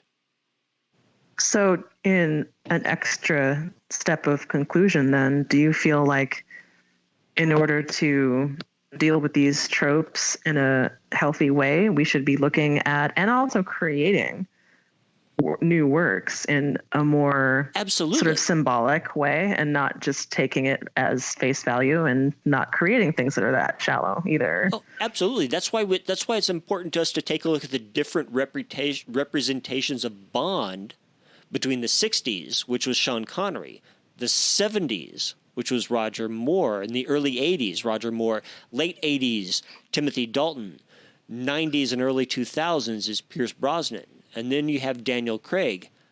What's going to happen now if we make James Bond, if we cast Idris Elba as James Bond? How's that going to change our perception of because Bond is supposed to be the ultimate male, right? He's supposed to be the ultimate man, what men are supposed to aspire to, correct? Mm-hmm. Mm-hmm. So what happens if we make him a black man? What happens if, oh no, the next Bond is a woman? How does that slow progression change? Because we had mentioned this before about, fiction being a reflection of current society, but the entire argument that I've been making, Jen, that we've been having in these drunken conversations for 20 years is that not only is fiction a reflection of current society, it's a projection into the future of what society can become. That too, yeah. We write the world that we want to live in. Yes, yeah.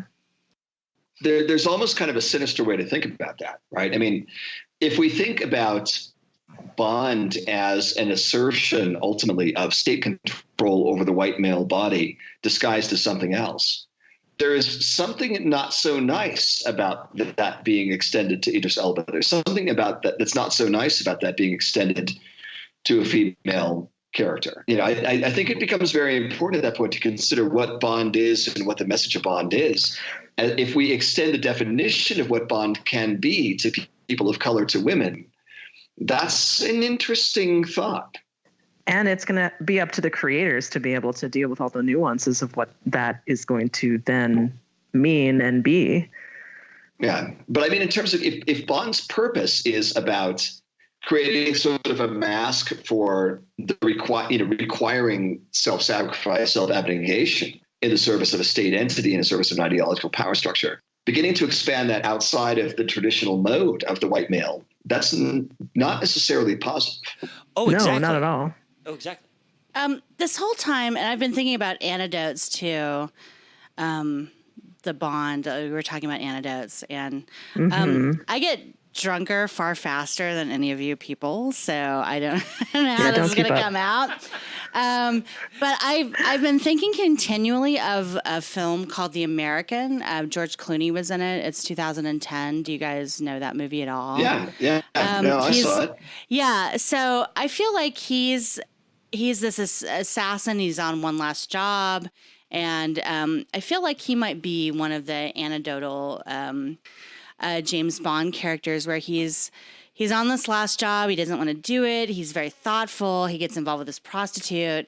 And he, one of the things that struck me about the movie is that, rather than doing the usual James Bond, like love him and leave him, he's this a very considerate lover to this prostitute. And while I was watching this movie, I was thinking of Bond continually and thinking about how this is kind of like a very non-Bond type character. And I was also thinking about the curse of self-awareness, because I've begun to think of that as a curse now. I don't know if anybody else does, but like I feel like I'm a fairly 100%. Self-aware person, and I see that. Like, I feel like my school is inhabited with like mini James Bond type teachers. Like, they don't murder or anything like that, but they might as well, because it's just as that bad. You know of. They probably do, but they, like, the people who are the least self-aware just get away with everything, and the people who follow the rules like just don't. And so I'm like a rule follower. Like, even when I'm not a rule follower and I break the rules, it turns out that I'm still following the rules, So even when I'm a rebel, I'm not a rebel. And it's so disappointing. But I was thinking that that's got to be part of the reason why we love James Bond, because he is not cursed with self-awareness. He is not bothered by it. Awesome. He gets to do whatever he wants, and he gets away with it. And the people who are self-aware just love it, because we're like, yes, why can't I be that person that gets away with everything? It's a wish fulfillment. But I can't because I'm cursed with this conscious and this self-awareness, and it totally sucks. Yeah. So that's actually a killer point. So I've been thinking about that this whole time, and that's what George Clooney as this character, the American, is kind of cursed with in that film. So I've just kind of been thinking about that. That's really interesting too, because that's exactly how it manifests in Bond, with the whole like little snappy one-liners after the guy's dead. Like he electroshocks the villain, and he's like, shocking. Like, Right. Yeah, he doesn't really care. No, he doesn't care. And you're right. I think we like that. I think we wish people who are self-aware wish we could be that. Although I think there's a lot. We're like, I would feel so bad, right? I feel like most people are not self-aware at all. I've come to that conclusion as time has gone by. High school. That's totally Oh my God, I know, right? Come work with me for a couple of weeks. I have the most twisty view of humanity ever, because I teach high school. So there you go. But Bond represents the unself-aware person who still ends up doing something beneficial that the self-aware person would want to have done. Oh, right? Yeah. Well, he saves the world. I mean, the self-aware person would want the villain to be thwarted, would want the world to be saved, would want order to be restored. Would want to get laid. Along the way. Along the way. I mean, sure, but not so much. Not so much in the rapey sort of kiss them till they agree type of thing. No, but you know still, what I mean, it's like, right? Like the self-aware person is like going, "I'm a decent person and I've been nice to you. Why wouldn't you?" Yeah. I mean, but he never has to worry about being a decent person. He never has to worry about any of that. He's not cursed with that. Right. I sounded like an incel there for a moment. I'm sorry. It is. No, he doesn't have to worry about it. He doesn't have to worry about it. That would be so cool. I'm so jealous of all the teachers who don't have to worry about being decent. It's awesome.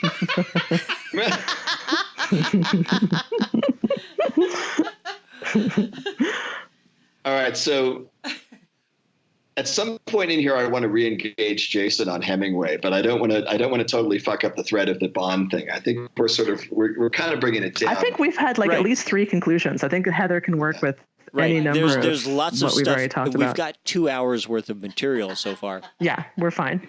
So yeah, if you want to engage about Hemingway, you get engaged about Hemingway. Do we? Yeah. Is it? I think time we're good. To, I think we have enough. We have enough for the show. Yeah. Oh, plenty. You're the producer. Do you guys feel okay? I'm good. Absolutely. I feel we have more than enough. We have we 3 conclusions. We have new insights and new subtropes. I think the Bond trope. I just want to tell you that I haven't talked to real adults for like 2 weeks, and this has been so exciting. Hi. Hi, real adults. We're all drinking wine. We're all real adults here. I feel like we could go on this particular topic because the totally bond this is a rich vein. It is. Because the bond trope is kind of like the halfway point between all of our tropes. That's right. And when we get to number 7, we're going to be able to loop back to bond and a bunch of other stuff like that. Yep. We'll talk about every one of them in the 7th one for sure. Right. Because It'd violence. be cool if you would join me with that one. Actually, hey, now you're on Skype and doing this. You could just join whenever. Yeah. We can drag anybody I need to that's locally here and have them sit with me. All the big brains that we know. All the big brains. Big brains. But I like big so brains. I think for the sake of Heather, who's going to have to listen to 2 hours of us babbling and getting drunk. She is going to love it. Oh my gosh. Maybe. This is like cultural criticism meets drunk history. It's actually yes. Thank you, my love. Yes. So yeah, send this to all your friends. Thank you. Oh my God, drunk history. I love drunk history. This is exactly what we're doing, Jason. We're doing like drunk literature. drunk media. I can see why you triumphed over all of your other graduate compatriots, because I am pretty drunk and nobody could outdrink you guys. Nobody. No, we almost killed our poor friend. He was not looking good. I don't know if Paul's drinking or not. Paul seems really like very. Well, Paul's been hanging out with Jenn. Okay. Yeah, no, I'm on stride right now. Okay. This on me. Yeah. You're assuming. All I'm saying is that you know me. You and Paul have known each other longer than Kathleen and I have known each other. That is true. And Kathleen, being a high school teacher, I haven't been able to corrupt her quite as much. I was corrupted before you got here. I teach high school. What else? What other corruption do you want? This is corruption enough. This is corruption. Some student today asked if Romeo went down on Juliet. I didn't know what to say to that. Absolutely. What am I supposed to say to that question? Oh my God. It's like, why? How did this happen to me in the classroom? I don't know. If she was willing to kill himself. Time the fuck out. If she was willing to kill herself over Romeo, he had to have gone down on her. I don't think he went down on her. And very, very well. Like, how would he? And yet. So Jenn and I have had this shit the fuck out. We have definitely had this out. Jenn is a fucking textualist when it comes to Shakespeare. We've got 12 rounds on this. Jenn, you have told me so many times, it's in the text or it's not in the text. Is it in the text that Romeo has he, in Juliet's holiest of holies, has this taken place? Okay, my darling. He definitely has had sex. They definitely had sex. I don't know that that's in the text. That's what getting married means in Shakespeare land. Exactly. That's what that means. But I don't know that that's in the text that he's actually gone down to. Well, it means sex. Vagina land. Who knows what form? Ask about darling. Intercourse. We're talking about. Okay, now my love. I am totally. They definitely had intercourse, which, by the way, don't tell a bunch of teenagers that it's sexual intercourse because they will recoil from you immediately, which is actually kind of fun because that's what I said today. I said in the text is totally appropriate when it's something other than Shakespeare. Right. Shakespeare was never really even written down so much, so I'm not about the text. So we're going on a tangent when we're trying to stop the recording so that Heather doesn't have to. Jen, we have to have a Shakespearean conversation sometime because I produce lots of Shakespeares with my high schoolers and I love Shakespeare and I'm a Shakespearean scholar, so we have to have a conversation someday. Oh, awesome. We totally do. Yes, totally. There's a lot of Shakespearean scholarship on this. I'm doing the mixed Scottish play in February. So I mean, it was mainly oral, and all their audiences were illiterate, and exactly. When you say it was mainly oral, Jenn, Paul, Kathleen, I'm saying yes. Everybody. I'm saying he definitely went down there for sure. Episode number 3, James Bond. And that was Heather's. Was that the close of the show? Is that how we ended? I think that's the close of the show.